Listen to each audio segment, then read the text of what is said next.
IS Samnath. So market இன்னைக்கு வந்து நல்ல ஒரு செம்ம உற்சாகத்தில் முடிஞ்சிருக்கு. ஸோ லாஸ்ட் வீடியோவில் சொல்லியிருந்தேன், ஜியோ பொலிட்டிக்கலி எதுவுமே இல்லை அப்படின்னாக்கா, மீன் ஒரு நெகட்டிவிட்டி இல்லைனாக்கா நெக்ஸ்ட் வீக் மண்டே நல்லா சூப்பராக இருக்கும். மண்டே கூட மார்க்கெட் வந்து நல்லா நல்லா ஓப்பன் பண்ணி நல்லா இருக்கும் அப்படின்னு சொல்லியிருந்தேன். நம்ம வாய்முகத்தை நல்லாவே பளிச்சிருக்கு. பார்த்தீங்கன்னாக்கா ஜப்பானில் வந்துட்டு அவங்களுடைய அப்பர் ஹவுஸ் லோயர் ஹவுஸ்ன்னு இருக்கும் போல் நம்ம மாதிரியே அங்கே லோயர் ஹவுஸில் வந்து கரண்ட் கவர்மெண்ட் வந்து எலெக்ஷன் வந்து வின் பண்ணியிருக்காங்க. அந்த மார்க்கெட் செம்ம பூஸ்டில் இருக்குது. 4% கிட்டத்தட்ட வந்து இன்றைக்கி அப்பில் வந்து முடிஞ்சிருக்கு. So all time high. ரொம்ப நாளாக வந்து ஒரு 20 வருஷமாக அவங்களது ஏறாமல் இருந்த மார்க்கெட் வந்து அப்புறம் ஏற ஆரம்பிச்சது. அசுர வேகத்தில் போயிட்டுருக்கு அவங்களது. சூப்பராக இருக்குது. அதே மாதிரி நம்ம ஐயா ட்ரம்ப் அவர்கள் வந்து வாய் உதிராமல் இருந்தாலும் அதுவே ஒரு பாசிட்டிவான விஷயமா மாறி இருக்கு. ஸோ யூஎஸ் மார்க்கெட்னு பார்த்தீங்க அப்படின்னாக்கா செம்மையாக வந்து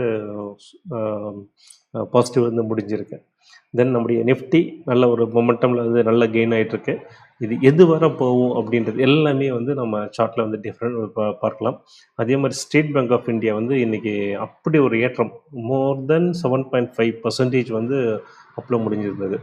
ஒரு நிஃப்டியில் இருக்க ஹெவி வெயிட் டாப் 10ல் இருக்க ஒரு ஹெவி வெயிட் ஸ்டாக் 7% மேலே ஏறதுல வந்து பயங்கர பெரிய விஷயம்.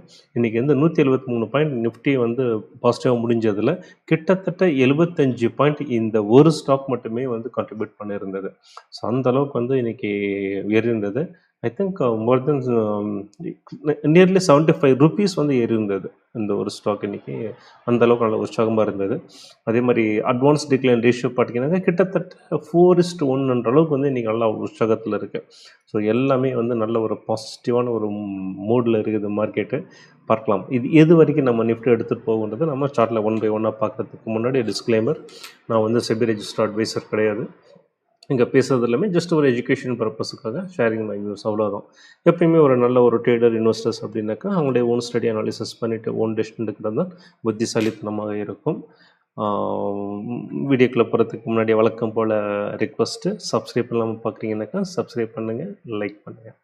ரைட், வீடியோக்குள்ளே போடலாம். ஐபிஓ எதுவுமே இல்லாதனால ரெகுலர் மார்க்கெட்லேருந்து பார்க்கலாம். ஸோ ஃபஸ்ட்டு வந்து நம்முடைய நிக்காய் 225 ஜப்பானுடைய one of the benchmark index பார்த்தீங்க அப்படின்னா இன்றைக்கி 3.89%. இன்ட்ராடேயில் 4% வந்து கிராஸ் பண்ணியிருந்தது. அதே மாதிரி கோஸ்பி பார்த்திங்கன்னா அதுவும் 4%. கோஸ்பி ஏன் இந்த அளவுக்கு ஏறினதுன்றது எனக்கு கரெக்டான ஒரு நியூஸ் கிடையாது. நான் ரொம்ப டிக் பண்ணல. ஏன்னாக்கா எல்லா விஷயமும் நம்ம எல்லாம் தெரிஞ்சுக்க தேவையில்லை. ஒரு மேலோட்டம் இது இந்தியன் மார்க்கெட் நல்லா கொஞ்சம் டீப்பாக தெரிஞ்சுக்கணும்.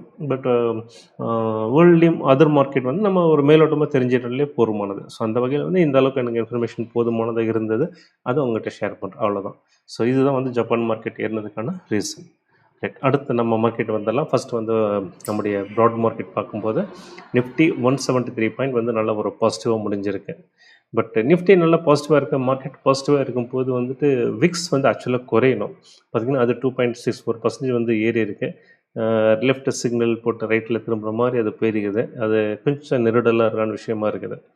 அதே மாதிரி large cap 190 points, mid cap 345 points, small cap 404 points, micro gap 561 point எல்லாம் வந்து ஒரு செம்ம அசெண்டிங் ஆர்டரில் செம்ம பாசிட்டிவாக இருக்குது. பார்த்திங்கனாக்கா எல்லாம் வந்து 2% நியர்லி. பார்த்திங்கன்னா இது small cap 2.5 and micro gap almost அதுவும் 2.5.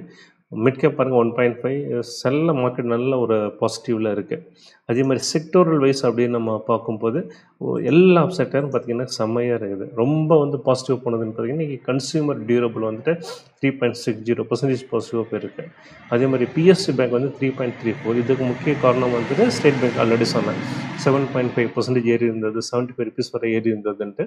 ஸோ பிஎஸ்சி பேங்க்கில் அது வந்து அந்த இண்டெக்ஸில் வர்றதுனால இந்த இண்டெக்ஸ் வந்து செவியாக ஏறி இருந்தது. அதே மாதிரி ரியாலிட்டி 2.61%, மெட்டல் வந்து 1.56%, ஃபார்மா 1.50, ஆட்டோ ஒரு கிட்டத்தட்ட 1%. எல்லாமே நல்ல ஒரு பாசிட்டிவ். கண்ணு கட்டு தூரம் மாதிரி பச்சை பசியில் இருக்குன்னு சொல்லுவாங்க தெரியுமா, அது மாதிரி வந்து எல்லா செக்டரும் நல்ல ஒரு பாசிட்டிவான ஒரு வைபிள் இருக்குது. பார்க்கலாம் இதெல்லாமே சார்ட்டில் எந்த அளவுக்கு ஃபர்தராக போகுன்றதை நம்ம ஒன் பை ஒன்னாக பார்த்துட்டே வரலாம். ஸோ நிஃப்டி வந்து ஆல்ரெடி நான் சொல்லியிருந்தேன் 25,750 வந்து இப்போ ஒரு சப்போர்ட்டாக இருக்கும்.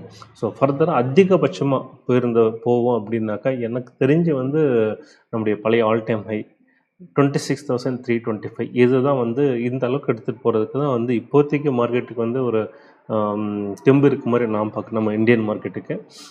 அதை தாண்டி போகுதுனாக்கா மேபி இது அந்த ரேஞ்சுக்கு போகும்போது இன்னும் ஃபர்தராக ஏதாவது நல்லா ட்ரைவ் பண்ணக்கூடிய பாசிட்டிவ் ஃபேக்டர்ஸ் ஏதாவது நியூஸஸ் வந்ததுனாக்கா ட்ரைவ் பண்ணுமே தவிர இப்போ இருக்கிற ஒரு ஃபோர்ஸ் வந்து இதை தாண்டி போகுன்ற மாதிரி எனக்கு தோணலை.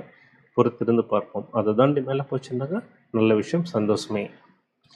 தென் bank Nifty. So bank Nifty பொறுத்த வரைக்கும் 60,100 வந்து நல்ல ஒரு ஸ்ட்ராங் சப்போர்ட்டாக இருக்கும். ஸோ இதுதான் பழைய ஆல் டைம் ஹை. இது ஏன்னா இந்த கேண்டில் சொன்ன இது வந்து இது வந்து ஒரு ஆல் டைம் ஹை நான் கணக்கில் எடுத்துக்க முடியாது. ஓப்பனிங்லேயே இந்த ஃபஸ்ட்டு ஒரு 1 மினிட் கேண்ட்லேயே வந்து அடித்தது தான் இது. ஸோ அதனால் இது பழைய ஆல் டைம் ஹை எடுத்துக்க முடியாதுன்னு சொல்லியிருந்தேன். ஸோ இன்றைக்கி பார்த்திங்கன்னா இதுதான் ரியல் ஆல் டைம் ஹை. இன்றைக்கி வந்து போனது கிட்டத்தட்ட வந்து 60,805 வரை போயிருக்கு. ஸோ இது வந்து ஒரு நல்ல ஒரு ஆல் டைம் ஹை வந்து ரெக்கார்டு இன்றைக்கி பண்ணியிருக்கு. பட் ஒரு கேப் இருக்குது, இதை நம்ம கன்சிடர் பண்ணிக்கணும். ஸோ கேப் ஃபில் பண்ண வந்தால் கூட 60,100 இந்த சப்போர்ட் தான் இது. ஸோ இது பிரேக் பண்ணாதுன்னு தோணுது, பார்ப்போம். ஸோ பேங்க் பொறுத்த வரைக்கும் நல்ல ஒரு பாசிட்டிவாக இருக்குது. ஸோ இன்றைக்கி இதுக்கு முக்கிய காரணம் வந்துட்டு ஸ்டேட் பேங்க் ஆஃப் இந்தியா. இன்றைக்கி சூப்பர் ஸ்டார் அதுதான். தென் நிஃப்டி ஐடி வந்து பட் இப்போ தான் வந்து அந்த ஆந்த்ரோபிக் ஏஐ வந்துட்டு கொஞ்சம் வறுத்து எடுத்துச்சு ஐடி செக்டரை. ஸோ அந்த பயம் கொஞ்சம் தணிஞ்சிருக்கு. ஸோ பார்த்தீங்கன்னா அப்போயே சொல்லியிருந்தேன் இது வந்து ஃபர்தர் கீழே போகாதுன்ட்டு. ஸோ அதை வந்து கொஞ்சம் மெயின்டைன் பண்ணிகிட்ருக்கு. மேபி இன்னும் கொஞ்சம் கன்சாலிடேட் பண்ணிட்டு எகைன் இதுவும் ஃபர்தராக அப்சைடில் ரேலி ஆகிறதுக்கு சான்சஸ் வந்து நிறைய இருக்குது. தென் நிஃப்டி ஸ்மால் கேப். ஸோ நான் திரும்ப சொல்லுது, நிஃப்டியை விட ஸ்மால் கேப் தான் வந்து ரொம்ப ரிலையபிள் என்னை பொறுத்த வரைக்கும். ஸோ அப்சைடாக இருந்தாலும் சரி, டவுன் சைடாக இருந்தாலும் சரி. ஸோ அந்த வகையில் பார்க்கும்போது ஸ்மால் கேப்பு நல்ல ஒரு வைபிள் இருக்குது. இந்த கேண்டில் போய் சொன்னேன், நல்ல ஒரு ஹேமர் கேண்டில் மாதிரி நல்லா ஃபார்ம் ஆகிருக்கு டவுன் சைடில். இது வந்ததுனாக்கா as per the price action வந்துட்டு ஃபர்தராக அப்சைட் போகும் அப்படின்ட்டு. அதே மாதிரி பார்த்திங்கன்னா நல்ல ஒரு டெசைசிவ் க்ரீன் கேண்டில் வந்து ஃபார்ம் ஆகிருக்கு. ஸோ இது வந்து 16,500 வரைக்கும் நல்லா போகும். அதே மாதிரி அடுத்த ஒரு கேண்டில்லே வந்து இது டச் பண்ணிவிடும். ஸோ இது வந்து கொஞ்சம் ஒரு நல்ல ஒரு ஸ்ட்ராங் ரெசிடென்ஸாக இருக்கும். இதை தாண்டிச்சுனாக்கா நல்ல ஒரு ஃபர்தர் அப் மூவ் வந்து நம்ம எதிர்பார்க்கலாம். ஸோ ஓவராலாக பார்க்கும்போது நம்ம இந்தியன் மார்க்கெட் பொறுத்த வரைக்கும் இப்போதைக்கு நல்ல ஒரு வைபில் இருக்குது. எந்த ஒரு நெகட்டிவிட்டியும் கிடையாது. கொஞ்சம் பாசிட்டிவிட்டியும் நல்லாவே வந்து மவுண்ட் ஆகிருக்கு. மேபி இங்கேருந்து நல்ல ஒரு ரேலி ஆகிட்டு வந்தது, யாரோ கண்ணு பட்டு மேபி நாளைக்கு ஏதாவது ஒரு சின்ன ஒரு நெகட்டிவிட்டி வந்தாலும் வரலாம். பட் அது வந்து நம்ம ரொம்ப நெகட்டிவாக எடுத்துக்க தேவையில்லை. அது வந்து ஒரு சின்ன ஒரு கரெக்ஷன். இன்னொன்று நாளைக்கு வந்துட்டு நிஃப்டி வீக்லி எக்ஸ்பைரி வேறு இருக்குது. ஸோ அது ஆட்டம் ஏதாவது போடுவாங்க. அதனால் வந்து ஒருவேளை நெகட்டிவாக போச்சு அப்படின்னாக்கா பெரிய அளவில் நெகட்டிவாக எடுத்துக்க தேவையில்லை. தென் நம்ம பெரிய யூஎஸ் மார்க்கெட் பார்க்கும்போது சொல்லியிருந்தேன் இல்லையா, செம்ம வைபில் இருக்குது. ட்ரம்ப் ஐயா அவர்கள் வந்துட்டு நீ ஒன்றுமே ஆணியே பிடுங்க வேணாம், சும்மா உட்காந்துருன்னு சொல்லுவாங்க தெரியுமா. அது மாதிரி வந்து ட்ரம்ப்பு வந்து சும்மா வந்து ஒயிட் ஹவுஸ் வந்துட்டு போனாலே போதும், எதுவும் பேச வேண்டாம், எல்லாமே நல்லா இருப்பாங்க அப்படின்ற மாதிரி வந்துட்டு மார்க்கெட் செமையாக வந்து மேலே வந்திருக்கு. நேற்று பார்த்திங்கனாக்கா நல்ல ஒரு செம்ம பாசிட்டிவ் மார்க்கெட்டு. இதே மாதிரி S&P 500 பார்த்திங்கனாக்கா ஒரே லெக்கில் வந்துட்டு அந்த சப்போர்ட்டை பிரேக் பண்ணி மேலே வந்திருக்கு நம்ம பார்க்க முடியுது. ஸோ இதுவும் வந்து நல்லா வந்து ஒரு அகைன் பழைய ஆல் டைம் ஹை நோக்கி போய் கொண்டு இருக்கிறது. தென் நாஸ்டாக் காம்போசிட் இண்டெக்ஸ். ஸோ இது மட்டும் பார்த்திங்கனாக்கா கொஞ்சம் ரொம்ப நெகட்டிவாக இருந்தது. பிகாஸ் அந்த ஆந்த்ரோபிக் ஏஐ பண்ண கூத்து தான் அது. ஸோ இப்போ இதுவும் வந்து கொஞ்சம் பாசிட்டிவாக டேர்ன் ஆகிருக்கு. ஸோ ஓவராலாக பார்க்கும்போது எல்லாமே யூஎஸ் மார்க்கெட்லையும் சரி, வேர்ல்டு மார்க்கெட்லையும் எல்லாமே நம்ம நிறைய பாசிட்டிவிட்டி பார்க்க முடியுது. பட் இதை வந்து ஒரே அடியாக வந்து நம்ம பாசிட்டிவ் எடுத்துக்கக்கூடாது. இதெல்லாம் வந்து மொமெண்டரி பாசிட்டிவ் தான். பட் ஒரு விஷயம் வந்து நம்ம ரொம்ப கேர்ஃபுல்லாக இருக்கணும். நம்ம எல்லாமே பாசிட்டிவாக திங்க் பண்ணுறதுனால எதுவுமே பாசிட்டிவ் நடந்துட்டு போகிறதே கிடையாது.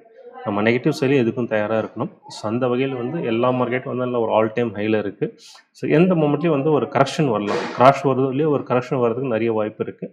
ஸோ அந்த வகையில் வந்து அதையும் நம்ம மைண்டில் வச்சுட்டு போர்ட்ஃபோலியோ வந்து கொஞ்சம் கேர்ஃபுல்லாக மேனேஜ் பண்ணுங்கள். இப்போதைக்கான ஒரு லாங் எடுக்கிறவங்க ஒரு ஸ்டாப் லாஸோட ஒரு லாங் எடுக்கலாம். எனக்கு நம்ம பார்க்க முடியுது எல்லா இடத்துலையும் வந்துட்டு ஒரு பாசிட்டிவிட்டி மவுண்ட் ஆகிருக்கிறத பார்க்க முடியுது. ஸோ இதை ஃபர்தர் இன்னும் கொஞ்சம் ட்ரைவ் பண்ணுறதுக்கு வாய்ப்பு இருக்குது. ஸோ இது எல்லாமே என்னுடைய கன்க்ளூஷன் தான், என்னுடைய ஒப்பீனியன் தான். ஸோ நீங்கள் உங்களுடைய ஓன் ஸ்டடி அனாலிசிஸ் பண்ணிவிட்டு ஓன் டிசிஷன் எடுங்க. ஸோ மீண்டும் நாளை அடுத்த வீடியோவில் சந்திப்போம். Until by. தேங்க்யூ.